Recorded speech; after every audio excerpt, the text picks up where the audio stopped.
اسلامی سال محرم سے شروع ہوتا ہے اور ذی الحج پر جا کے ختم ہو جاتا ہے۔ اسلامی سال کا پہلا مہینہ محرم الحرام شروع ہے۔ اس ماہ مبارک کے بے شمار فضائل ہیں۔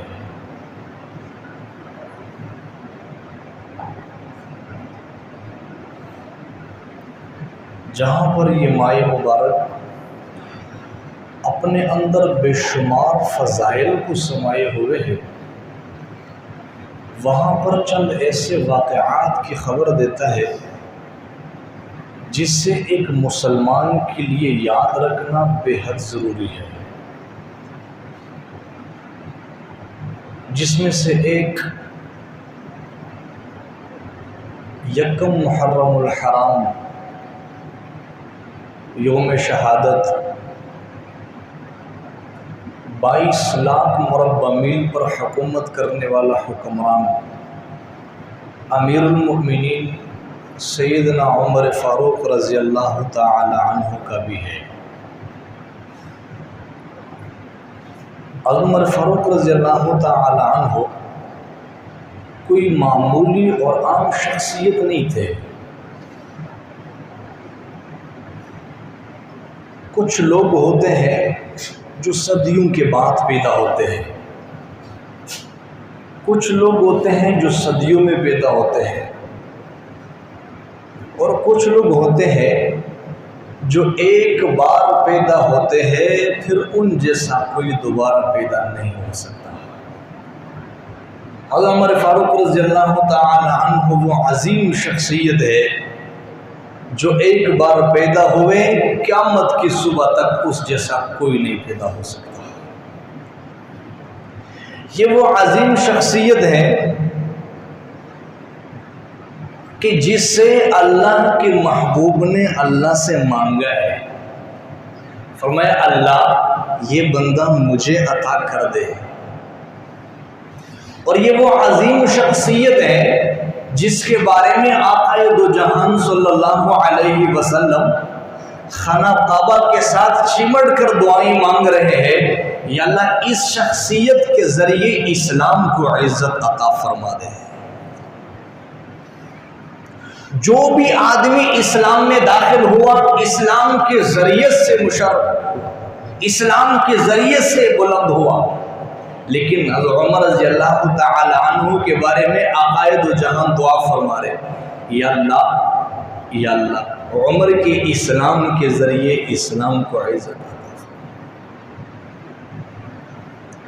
وہ عظیم شخصیت ہے جس کے بارے میں آقا دو جہان صلی اللہ علیہ وسلم ارشاد فرما رہے، اگر میرے بعد کسی پیغمبر نے دنیا میں آنا ہوتا تو اللہ پاک نبوت کے اس اعزاز سے، نبوت کی اس تاج سے عمر رضی اللہ تعالی عنہ کو نواز دیتے۔ فرمائے یہ وہ عظیم شخصیت ہے جس راستے سے گزر جاتے ہیں شیطان اس راستے کو چھوڑ دیتا ہے۔ آقا دو جہان نے فرمایا عمر وہ شخصیت ہے جس کی زبان سے اللہ پاک نے حق کو جاری کر دیا، جو کہہ دیتا ہے اللہ پاک اسی طریقے سے قرآن نازل فرما دیتے ہیں۔ طواف فرما رہے تھے، فرمانے لگے یا رسول اللہ اگر مقام ابراہیم پر 2 رکعت کی نماز پڑھ لے کیسا ہوگا؟ نبی علیہ السلام نے ارشاد فرمایا عمر ابھی حکم نہیں آیا ہے، طواف مکمل ہوا اللہ پاک نے جبریل کو بھیجا واتخذوا من مقام ابراہیم مصلی، مقام ابراہیم کو 2 رکعت نماز پڑھنے کی جگہ بنا دو۔ یا رسول اللہ صلی اللہ علیہ وسلم میرا مشورہ ہے یہ جو عورتیں باہر گھوم پھر رہی ہیں اگر آپ فرما دے کہ گھروں میں ٹھہر جائے، اگر آپ فرما دے، نبی صلی اللہ علیہ وسلم نے فرمایا عمر ابھی اللہ نے حکم نہیں دیا، اتنے میں جبریل اترے وقرن فی بیوتکن ولا تبرجن تبرج الجاہلیت الاولی، محبوب آپ ان سے کہہ دے اپنے گھروں میں قرار پکڑ لے، زمانہ جاہلیت کی عورتوں کی طرح اب باہر گھومتی پھرتی نظر نہ آئے۔ مشورہ دیتے تھے، اللہ پاک قرآن پاک بنا دیتے تھے۔ نبی علیہ السلام نے ارشاد فرمایا، جبریل اگر 950 سال، کدھر ہے 950 سال عمر کی شان بیان کرے، عمر کی شان اس سے بھی بڑا ہے۔ اتنے عظیم شخصیت 22 لاکھ مربع میل پر حکومت کی ہے۔ ذرا ان کی حکمرانی کو بھی دیکھ لے، حکومت کیسی کی۔ حج کا خطبہ دینے کے لیے جا رہے تھے، تیاری کی، وضو کیا، غسل کر کے باہر نکلے، گھر والوں سے کہا جوتا کدھر ہے؟ وہ کہنے لگی حضرت جوتا تو اتنا ٹوٹ چکا ہے کہ پیول لگانے کی جگہ باقی نہیں رہی۔ کہا اچھا ٹھیک ہے، میں ویسے چل دیتا ہوں۔ ویسے چل پڑے۔ بیوی کہنے لگی ارے لوگ کیا کہیں گے، اتنے موٹے موٹے آنسو گرے، یہ آپ نے مجھے کیا کہہ دیا؟ جس دن عمر کے دل میں یہ بات بیٹھ گئی کہ لوگ کیا کہیں گے، اس دن عمر نہیں رہے گا۔ یہ پتہ کرو کہ عمر کے بارے میں اللہ اس کے رسول کیا کہیں گے۔ لوگ کیا کہیں گے کہتے رہے، عمر لوگوں کے لیے سجدہ کرتا ہے، اللہ کے لیے سجدہ کر رہا ہو۔ ایک اللہ کو راضی کرنے کے لیے اس راستے پر چل پڑا۔ راستے میں ایک ساتھی ملے، وہ کہنے لگے ارے حضرت ننگے پیر؟ عمر رضی اللہ تعالی عنہ فرمانے لگے آپ کو یہ نقص نظر آ رہا ہے مت بتایا کرو، اگر میری سیرت میں کوئی نقص نظر آ جائے فوراً آگاہ کر دے، سیرت میں اگر نقص نہیں ہے اس قسم کے نقصوں کو میرے سامنے مت رکھا کرے۔ یہ 22 لاکھ مربع میل پر حکومت کرنے والا شخصیت ہے، آج کا حکمران ان کے ساتھ تولے ذرا۔ خود فرما رہے اگر کسی دریا کے کنارے کوئی کتا مر جائے، مجھے اس بات کا خوف ہے کہ قیامت کے دن اس کے بارے میں مجھ سے پوچھا جائے گا کہ حکومت کرنے والے تو آپ تھے، آپ کے دور حکومت میں یہ کتا بھوکا پیاسا کیسے مرا ہے؟ خود فرما رہے ہیں میرے سینے میں اللہ کا اتنا خوف ہے، اگر قیامت کے دن اللہ پاک یہ فرما دے ساری انسانیت جنت میں جائے گی، ایک شخص جہنم جانے والا ہے، تو میں اللہ سے اتنا ڈرتا ہوں کہ وہ ایک شخص عمر ہی ہو سکتا ہے، اس کے علاوہ کوئی اور انسان نہیں ہو سکتا ہے۔ اور پھر فرماتے تھے اللہ پر اتنا امید ہے، اتنا ایمان اور یقین ہے، اگر قیامت کے دن اللہ پاک اعلان فرما دے ساری انسانیت جہنم میں جائے گی، ایک شخص جنت جانے والا ہے، تو مجھے اللہ سے امید ہے کہ وہ ایک شخص نہیں ہوگا۔ فرمایا عمر وہ شخصیت ہے جس کی زبان سے اللہ پاک نے حق کو جاری فرما دیا۔ ایک دفعہ بیٹھ کر کے کھانا کھا رہے تھے اور عمر رضی اللہ تعالی عنہ اور 2 غلام ساتھ تھے۔ مصر سے ایک صاحب ملنے آئے، ابو ہریرہ رضی اللہ تعالی عنہ سے ملاقات ہوئی، کہا امیر المؤمنین سے ملنا ہے، کہا وہ مسجد میں جا کے بیٹھے ہوئے ہیں، ان سے ملاقات کر لیں۔ آ کر کے دیکھا 3 ساتھی کھانا کھا رہے، واپس پلٹے، کہا وہاں تو امیر المؤمنین نہیں ہے، کہا وہاں بیٹھے ہوئے۔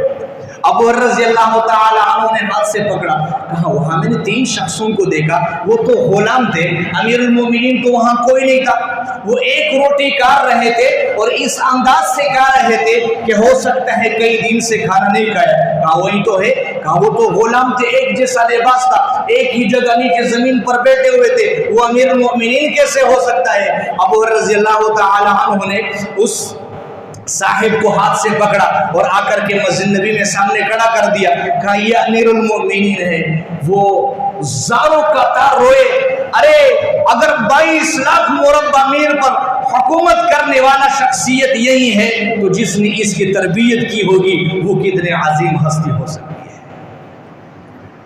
اللہ اکبر کبیرہ۔